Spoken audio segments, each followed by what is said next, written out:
All right, you guys, today we are going to figure out who killed Ernie the Parrot.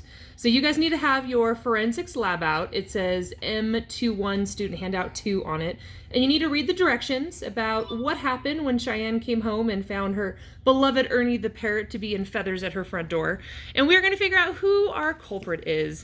We have 4 different individuals who we think our culprit might be. We have Ziggy, we have Herman, Andy the alpaca, and Bam Bam the cat. So one of the 4 of them have hence killed poor Ernie the parrot, and we have our blood sample of Ernie, of who killed Ernie the parrot. And so we're going to try to figure out who it was. So I'm going to go ahead and demo for you guys just Ziggy, and then I'm going to give you guys the answers you're going to be filling in your chart at home. So you guys are going to be looking at your stations, and under sample, you have down like Ziggy and Herman and Andy, and you're going to be writing down if the results were positive or negative. So we're going to go ahead and start with Ziggy. We are going to test for antigen A. So I'm going to go ahead and put some antigen, or of the blood of Ziggy, inside this cup, and we are going to test it to see if antigen A is present.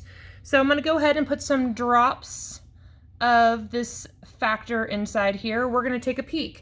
Now, if you look inside, what do you see? Is it starting to clump, or has it stayed perfectly smooth? Well, if you look really good at the back part, it is starting to clump or get chunky, which means for Ziggy, Ziggy has tested positive for having antigen A.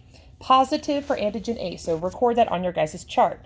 We are now going to test for antigen B. So same thing. I'm putting some of Ziggy's blood inside this cup, and we are going to go ahead and we are going to test for antigen B. So I'm going to add the same amount of the liquid into antigen B, and look, lo and behold, there is no clumpage going on, and so we are testing negative for antigen B.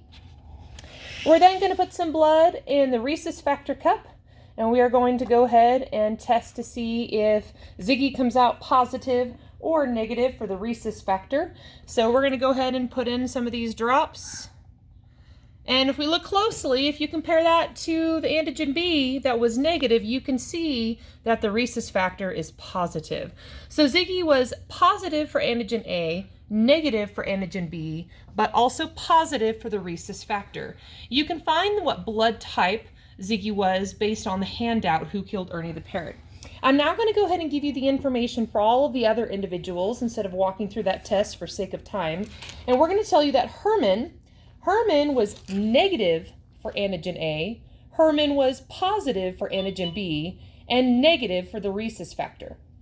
Now, Andy the alpaca was positive for antigen A, positive for antigen B, and negative for the rhesus factor. Bam Bam the cat was negative for antigen A, negative for antigen B, and positive for the rhesus factor. And if we look at our crime scene blood sample, and we go ahead and test our crime scene blood sample, we are going to find out that whoever killed the parrot had positive antigen A, negative antigen B, and was positive for the rhesus factor. Based on that information, go ahead and fill in your chart and determine who the culprit was who actually killed Ernie the Parrot.